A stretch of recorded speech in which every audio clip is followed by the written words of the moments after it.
The Battery Buzz podcast is brought to you by H.B. Fuller Company. H.B. Fuller is one of the battery industry's leading suppliers of adhesive, encapsulant, coatings, and sealants for the EV and battery industry.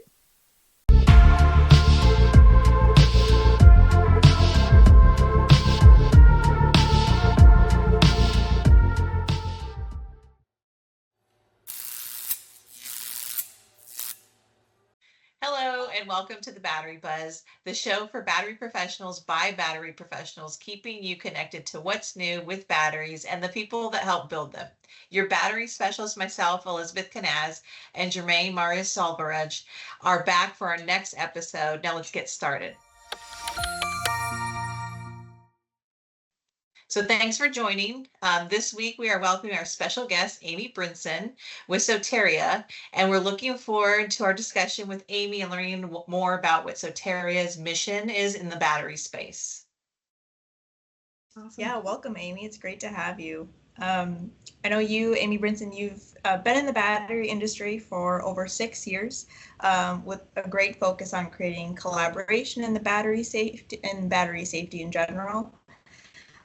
Right now, Amy is the vice president of Soteria Battery Innovation Group's consortium, where she gets to continue doing just that. A group, they're dedicated to enabling and inherent battery safety through innovative technologies and partnerships. Amy earned her bachelor's at the University of New Hampshire.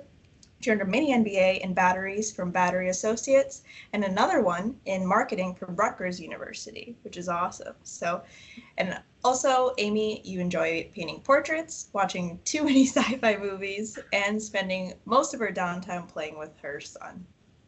Yeah, so welcome. Absolutely. Thank you. Happy to be here. I've loved being in the battery space. I was traditionally a studio art major, so it's not every day you hear studio art majors get into battery technology, but it has been fascinating. I always had a love for science and technology and was lucky enough to get paired with Soteria through a recruiter back after I had my son when I was looking to get back into the workforce, and happened to get to be the very first official employee at Soteria behind our co-founders. And so I have seen it through all 6 years and going strong, and have loved developing my knowledge on batteries and getting to collaborate with great people in this industry, and happy to get to be included in this podcast today. Well, awesome, Amy. That's an interesting background. Yeah, I almost don't want to talk about batteries and talk about, the art and everything. That sounds cool. Yeah, it's one way to just really expand your creativity, and in the battery space, you got to be creative. So I've got that kind of built into the background. 100%. That's awesome. Well, we're going to jump into our segment, What's New in Batteries, where we talk about the latest news in the EV and battery world. I recently just saw that Volvo, ZF, and Cummins, and they won a $441 million in DOE funding to accelerate heavy-duty electric truck production. So the US DOE has awarded this under the Domestic Manufacturing Conversion Grant Program to help accelerate the production of heavy-duty electric trucks and related powertrain components. So that's really interesting. So maybe we'll see more heavy-duty trucks on the streets coming here soon. I know I keep seeing the Tesla truck down on the road, and they always with a Frito-Lay wrap on it. So I don't know if Tesla and Fritos have a combined thing, but that's the major one that I see. Yeah. Yeah, I've seen a couple myself here in Minnesota, and it always throws me a little bit because I know there's not a lot out there, that not a lot that's been sold. So it's, someone in Minnesota just, had to jump on those. So they're so interesting. Yeah, I'm curious to see, as more of these kind of trucking or providers of trucks start to transition a little bit more to electric, how they're going to work through some of the challenges in terms of range. And I know, like talking about Tesla in California, there's a lot of that infrastructure that's been built into the state, whereas in Minnesota and Maine, where I live, that infrastructure is currently a little lacking. So how that continues to, because I think it's certainly an industry that can benefit from having an electric fleet. But how we continue investing into that infrastructure is, I think, a question and a challenge, but an opportunity also. Yeah, I definitely think there's some challenges to overcome. Maybe like, there maybe I don't know if this what they're planning to do with ZF and this, collaboration, if it will be short range, maybe, just delivering within, 100-mile range, or what that'll look like. So it'll be interesting to see how it rolls out. Yeah, but I feel like the more and more, because I feel more and more we've heard these news and these kind of collaborations pop up. But I think, to your point, Amy, that's kind of how you keep the ball rolling, right? In terms of getting more infrastructure made, because after a point, you kind of have to. Yeah, it's like who are going to continue striving forward to be those early adopters versus those who are going to be more responding to regulation changes down the line. Yeah, right. Exactly. But yeah, another thing that came out that was interesting was ExxonMobil. So kind of, oil and gas, almost you would think the complete opposite of EV, but they actually have an agreement with SK On. So I thought that was super interesting when I was reading about it. But ExxonMobil and SK On now have a kind of a lithium takeoff agreement. And so basically what it means is that ExxonMobil, who has been mining for lithium, I think in Arkansas, SK On has like a multi-year agreement where they're allowed to secure, I think, up to 100,000 metric tons of lithium from ExxonMobil. Oh, wow. And I think it's tied actually directly to the two SK On plants that they're building here in conjunction with Ford.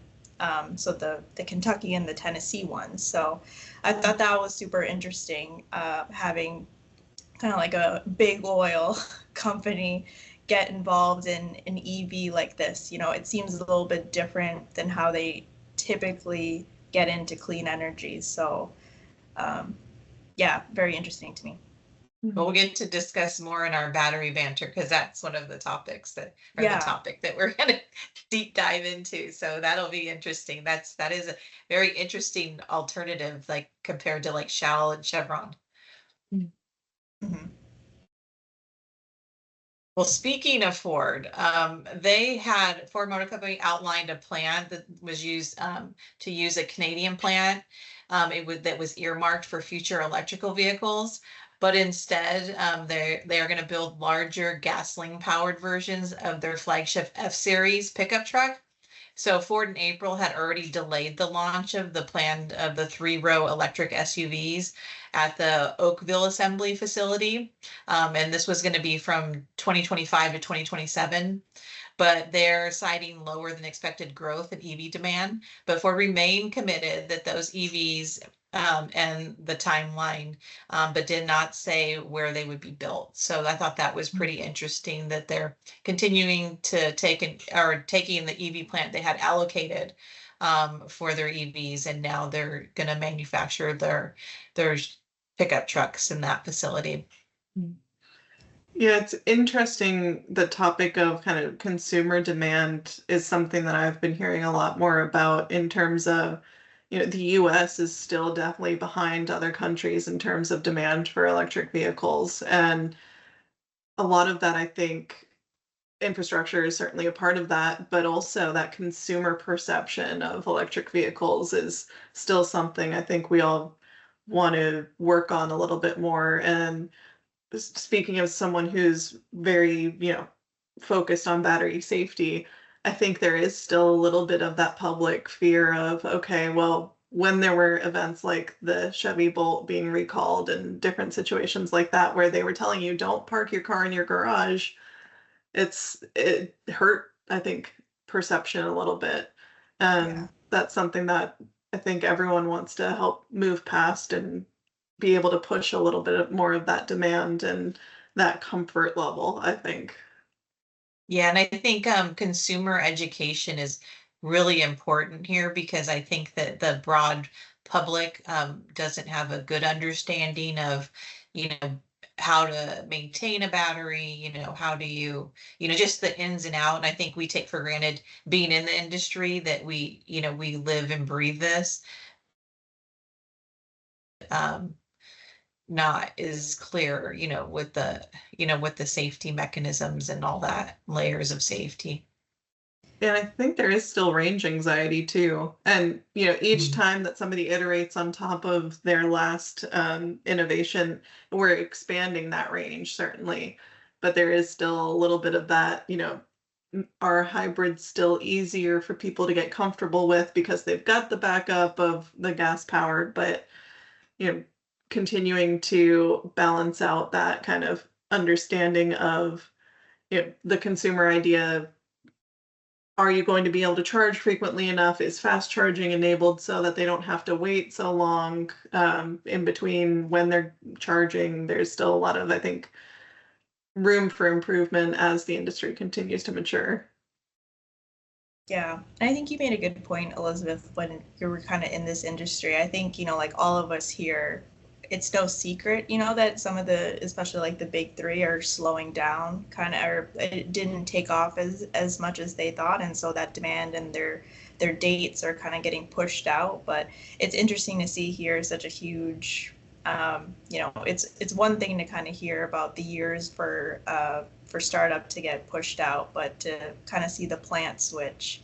But I think to your point, everything else that we've also heard is that, long-term development is still one of their, probably taken over as their primary focus as a company. I don't think any of that has changed. And so, but it's for us, it's easy because we're entrenched in it. But for the consumer, like you said, that's not always, the message isn't always clear, but we know that, regardless of when it's happening. Mm-hmm. Yeah. Well, that was super interesting. I liked all our little pieces of news. I know one of them, especially we'll be talking about a little bit later, kind of in our little battery banter. So that's something to look forward to. But kind of to shift gears a little bit and kind of put the focus on you, Amy. Want to learn more about you and Soteria and all the great work that you've done, especially with battery safety. So, but taking all that into consideration, my first question actually is very important. But what is your favorite sci-fi movie? That's a tough question because I am a nerd in and out. So I would say it is a tie between the original Star Wars trilogy and Jurassic Park for me. They both hold very special places in my heart, and in my office I have many. You can't see it now because we've got the Battery Buzz logo up here, but I have Jurassic Park things on my shelf, Star Wars things on my shelf. So I love all of it. Oh, that's awesome. Amazing answers. Love those. Very So cool. can you maybe give us some insight going back to our main topic of, give us a little insight on Soteria and what your mission is and, what your, what activities you guys do and in your collaborations. Yeah, absolutely. So Soteria at its core is a company focused on battery safety. There's a lot of different ways that we try to help the industry in terms of safety, but one core part of our business are technologies internal to a cell to really help reduce the risk of thermal runaway. So we've developed IP around a more thermally stable separator that's replacing traditional separators used today in cells with something that can really help be resistant to thermal runaway and can also increase product longevity. So enabling longer cycle life in cells. And then our other core technology is a metallized film current collector platform that's replacing the solid aluminum and copper foils used in batteries today. So just swapping out those components with metallized film. So they're almost like a potato chip bag where there's a plastic substrate that has metal on both sides. And in the presence of any kind of defect or damage, essentially they act as an internal fuse, burn out right around that localized short, and allow the rest of the cell to continue functioning.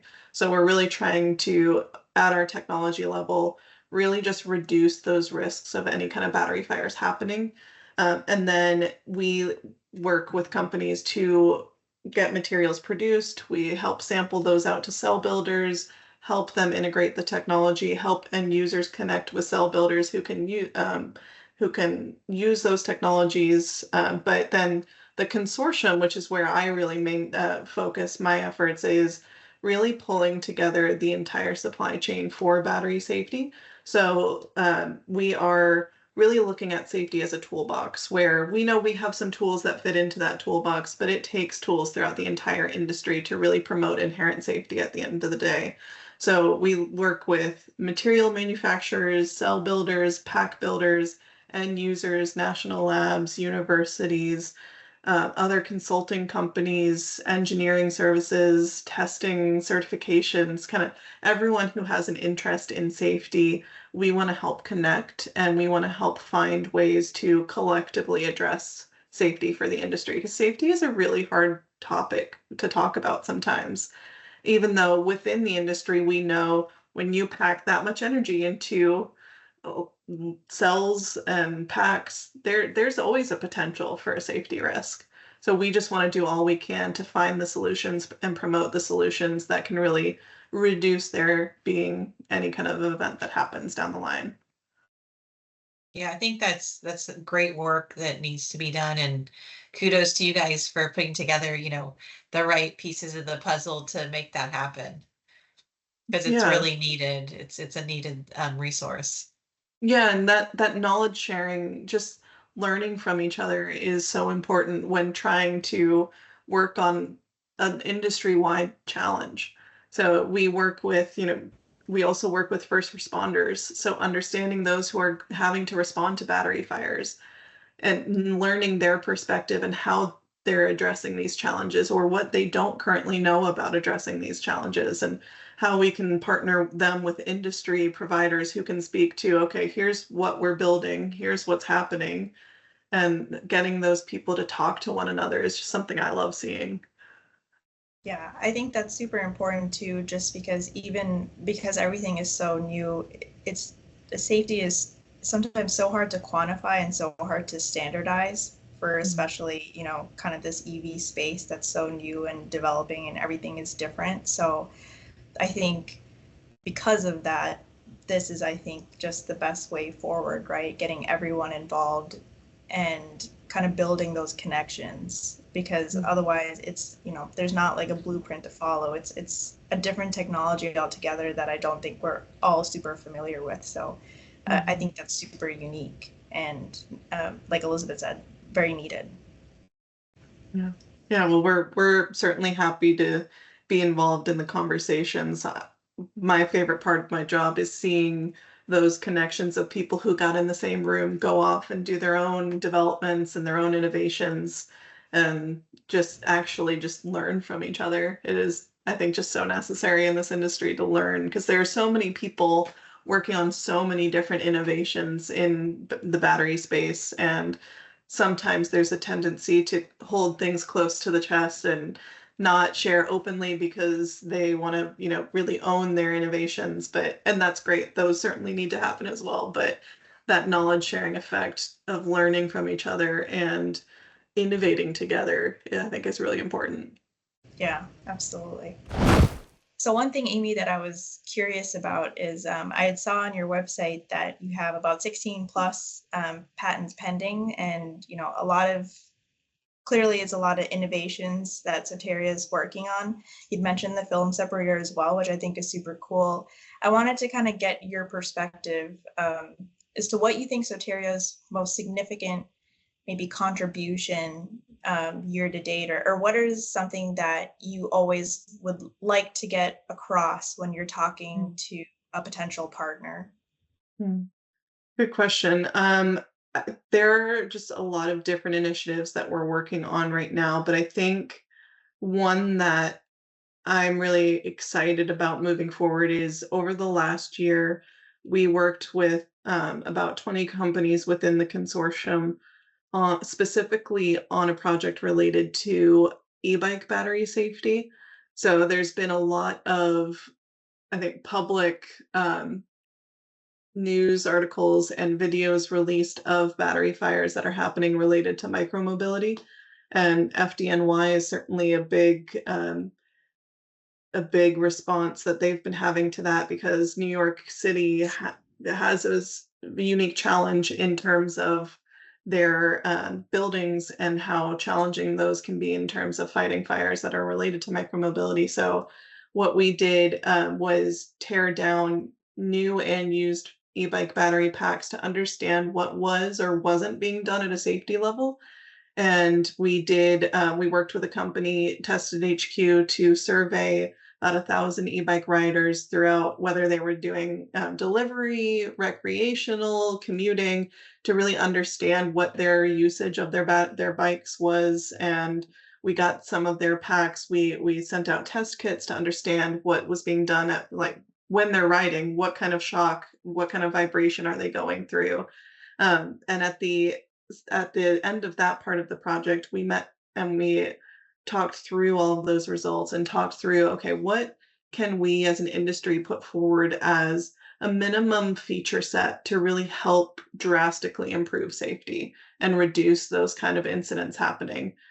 So we're at the kind of final stage of drafting a design standard for e-bike packs in particular that I think is a new route for us to move forward and really collectively share that out and make that available to anyone who's designing e-bike packs to look at, okay, I am doing these things. I can check all these off the box, or here are some things that I should be thinking about when I'm designing to really reduce those risks. So that's just one initiative in particular we've worked on over this last year. I'm really excited about.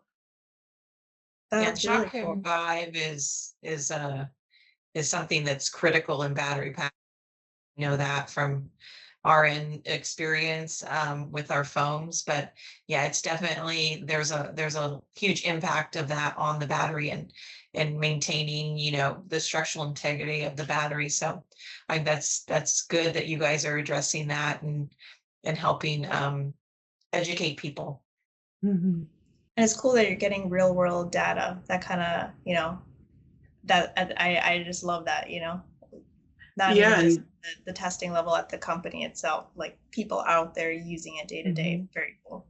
yeah, and one stat we were really surprised to see was out of the 1,000 riders that were surveyed, just under 20% of them had direct experience with a battery fire.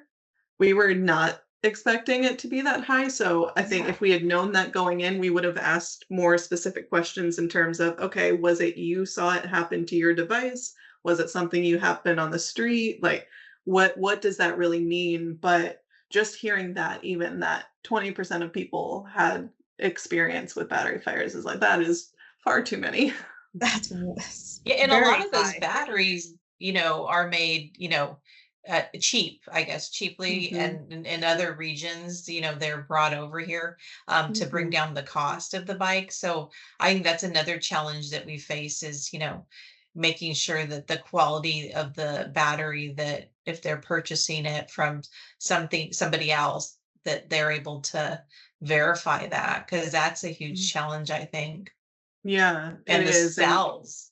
yeah, absolutely. And we looked at the original OEM pack versus the third party pack you could buy off of Amazon or Alibaba or something like that to really see, like, externally they looked identical. And then once you get internal, there were some corners being cut, I would say. Yeah. And that's kind of scary. And I think that, you know, and also, I mean, just the clean energy or battery space in general, when that something like that happens and it's a flawed battery pack, it gives the whole industry as a whole a bad name, you know, like, oh, everything's going to blow up. But if they're made properly and safely and managed and charged and discharged, you're going to get optimal performance out of them. But if you get something that's, you know, some of the leads are falling off because of vibration, or, you know, you get moisture in there and you get corrosion. And I mean, so there's so many different aspects that you have to think about that when making a battery, and hopefully, you know, with this checklist that you're providing can help get people there. Yeah, yeah, and I think you mentioning moisture, like we talked to an OEM who said some of the ways that they see their devices misused, because you can design it as safe as possible to, your traditional standards, but there are always going to be consumer misuse situations, and somebody had taken an e-bike and they power washed it thinking, okay, I got some mud on it when I was mountain biking, so let me just power wash it, but now they're getting water directly into the pack, and Ooh. it's just things like that. And I know, like, with the Teslas that in Florida were submerged in water due to the situation down there last year. It was like, that's not something you traditionally expect a Tesla to have to go through. Yeah.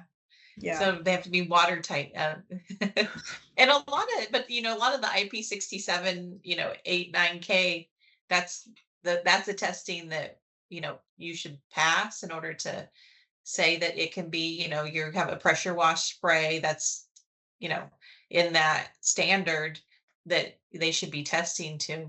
Mm. So I think it's important that these people are doing these tests and qualifying these tests and ensuring that they pass, because the Mhm. pressure washing test they would pass. Yeah. Yeah. You know what's funny about that is I was just recently in India visiting family, and electric vehicles and EVs kind of came up, and India is kind of in its own timeline with implementing those. But I was talking to my cousin, and he was like, oh, EVs and e-bikes, like, yeah, they're great, but they're just not conducive to kind of the environment here. And he's like, oh yeah, and you just can't get them wet, like, at all, like when it rain and the streets flood and stuff. Like, oh, and I thought he was talking, kind of referring to the Teslas in Florida situation. He's like, oh no, we see it happen here all the time. It's like, oh man. So yeah, to your point, I think definitely those standards need to be implemented across the board. But Across the globe. across the globe, yeah. But Yeah.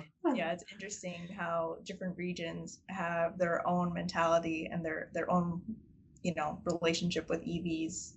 Mhm. Yeah, it's crazy. Yeah. So I guess with that, in your opinion, Amy, what do you think is like the biggest gap that we need to kind of address with EVs overall? From you get to see the whole run of the gamut, from the supply chain. So beyond, the standards, what do you think is the biggest challenge that we all face with EVs moving forward in the future? Mm. I mean, I think consumer education is certainly a big part of that. But also just the lack of infrastructure. I think there are states that are ahead of others, and I'll say, someone who's in Maine, I actually have seen more electric vehicles here than I expected to, because cold weather and batteries don't always get along. But I think there needs to be more development, and I think there's a lot of companies making a lot of good developments there. But we're still a relatively young industry, and that takes time to push forward. Yeah, Yeah. I agree. I think, there's a lot of room for improvement, but I think working together, and the great, work that you are doing at Soteria will really help get us there. I think, in the end, it's going to take everybody in the industry working together, on a common goal. Mhm. Yeah, absolutely. Yeah. Well, that was really interesting. Thank you, Amy, for your insight, on Soteria. That was super cool to learn, about kind of your work. And I had not really known kind of the partnership side of things that Soteria kind of brought, especially with safety. I had known about like the film separator, but it was very cool to learn about everything else that Soteria has been working on. And I think it's super unique. But hopefully more people do work like that, because I just think it's very important. Um, but we had kind of discussed it a little bit before, but I wanted to kind of move into, I think, the battery banter segment of the podcast. And I think what we want to discuss today is kind of what we talked about in the news, right? Big oil and oil companies, their transition into clean energy, and how much of it is kind of being influenced by the adoption of EVs? What does that look like?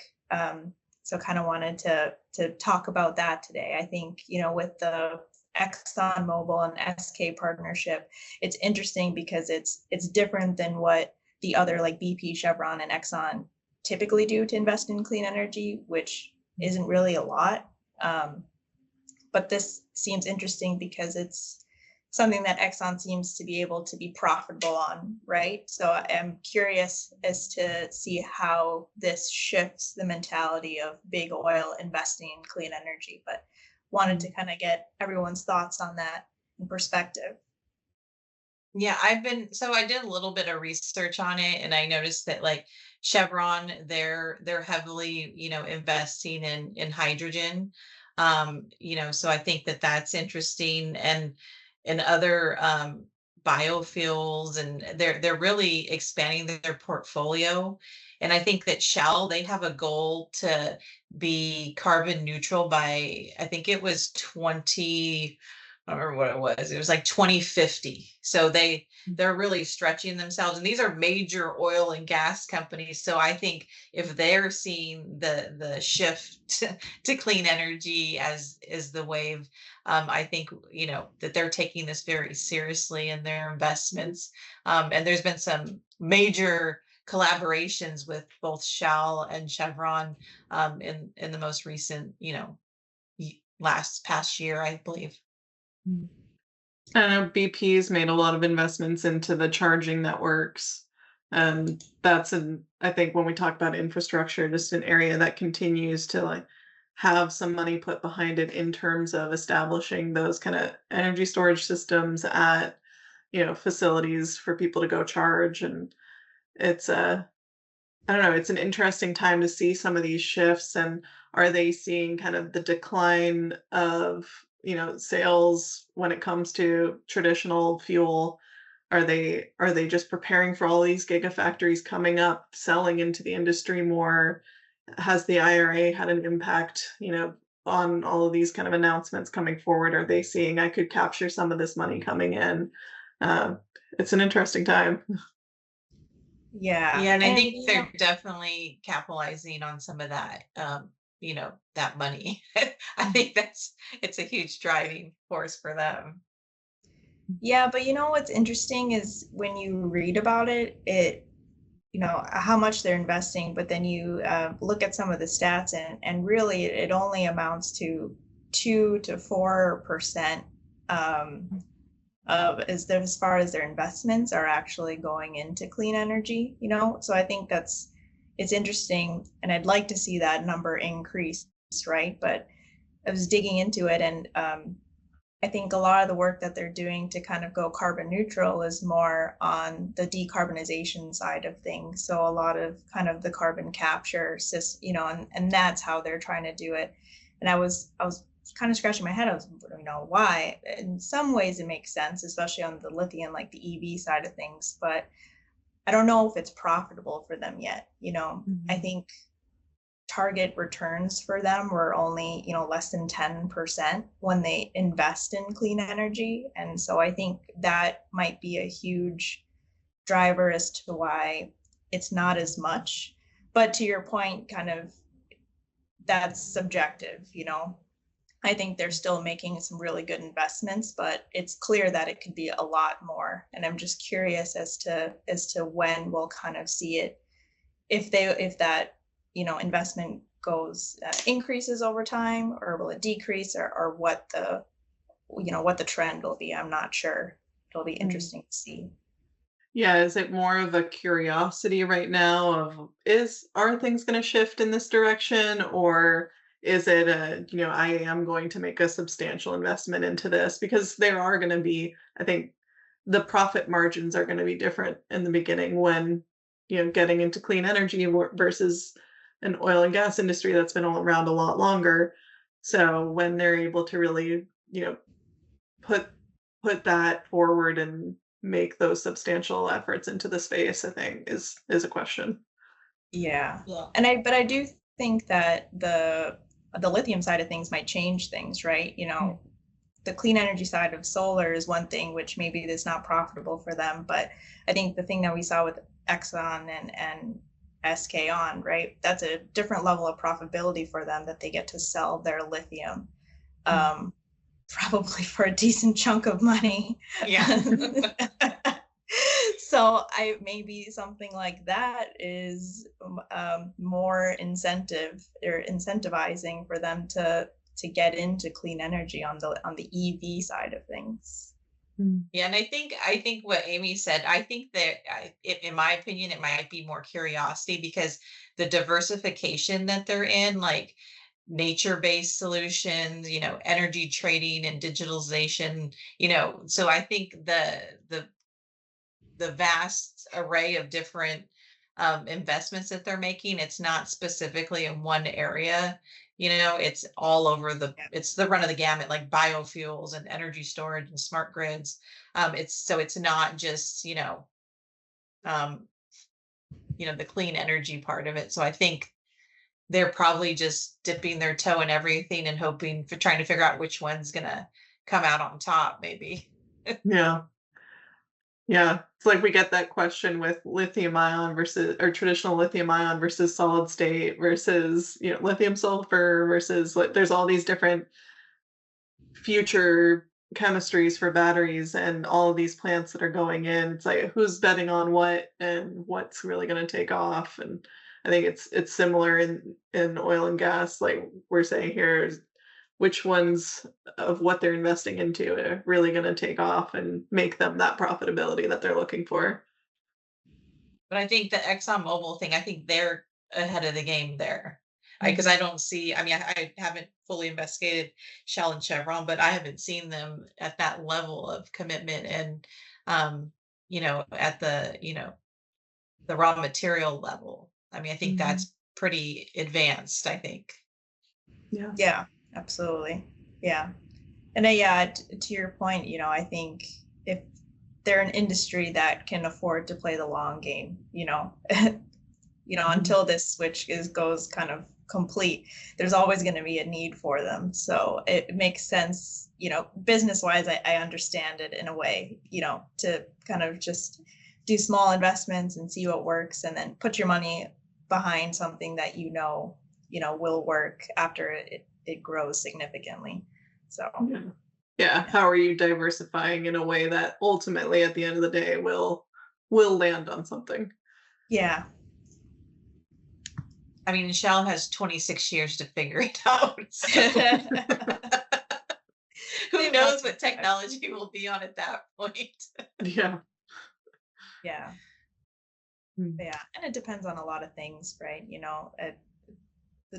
have to take into account globally, right? And so the demand there, the energy demand is different, and the supply chain and all that. So, but it's interesting. I hope they put more money behind it. I hope we kind of get to kind of the whole carbon neutral and the decarbonization. I still think that's important to kind of its own route, but more into clean energy for sure would be great to see. Yeah, and not to bring politics in, but this is an election year, so we'll see what happens from policies that have an effect on the industry as well down the line. Well, Trump is backed by Elon Musk, so they are talking. Yeah, which I think is interesting. Yeah, but that's a good point, Amy, because traditionally every election year, you do see that it does become a big, it has an effect, right? So it'll be interesting. But we'll have to reconvene next year and see where this all ended up and landed. Yeah. Yeah, I think so. Absolutely. Well, this has been a great conversation. I think we've talked a lot of futuristic things, and I think that's really cool. Keeping in with the sci-fi, I just realized it really just ties it at the end. But so that's all the time that we have today. So I wanted to thank you, Amy, for joining us. Well, we learned so much about Soteria, you, kind of all the great work that you're doing on an innovation level, but also on a safety level, on the broader sense. So thank you so much for your time today. Really appreciate it. Yeah, absolutely. Thank you so much for inviting me to participate. It was great to speak with you both and to kind of imagine what's coming and see how it plays out. So do you Yeah. have any events coming up or with Soteria that you'd like to, talk about? Yeah, actually, so we do commonly host events both dedicated for our member base, but also for the industry. So one event that we are launching, which is another initiative I'm excited about, is an industrial battery safety workshop. It'll be on October 21st in Charlotte, North Carolina. So a hub that people can relatively easy get to. And what we're really doing there is inviting people to come forward and talk about in a manufacturing facility, whether it is a research level or a full scale commercial battery manufacturing plant, what are some of the challenges that come into play with safety and how can we together prevent any kind of issues from happening? What are some solutions that people are working on to really help that way? That way, when we look at events like last month, the battery fire in South Korea in the manufacturing plant that unfortunately had fatalities, how can we avoid that happening? What solution? Because there need to be more solutions readily available in case there's ever a battery fire in a manufacturing facility. So that's something that it's going to be very discussion based and really talking through how can we as an industry prevent those kind of situations from happening, and even if we can't prevent them, how can we mitigate them, how can we respond to them in a way that is much safer. So that's just something that we're excited about coming up in October. Well, awesome. If you want to send us a link, we can add it to this podcast and people can click and see that event. Yeah, absolutely, I'm happy to.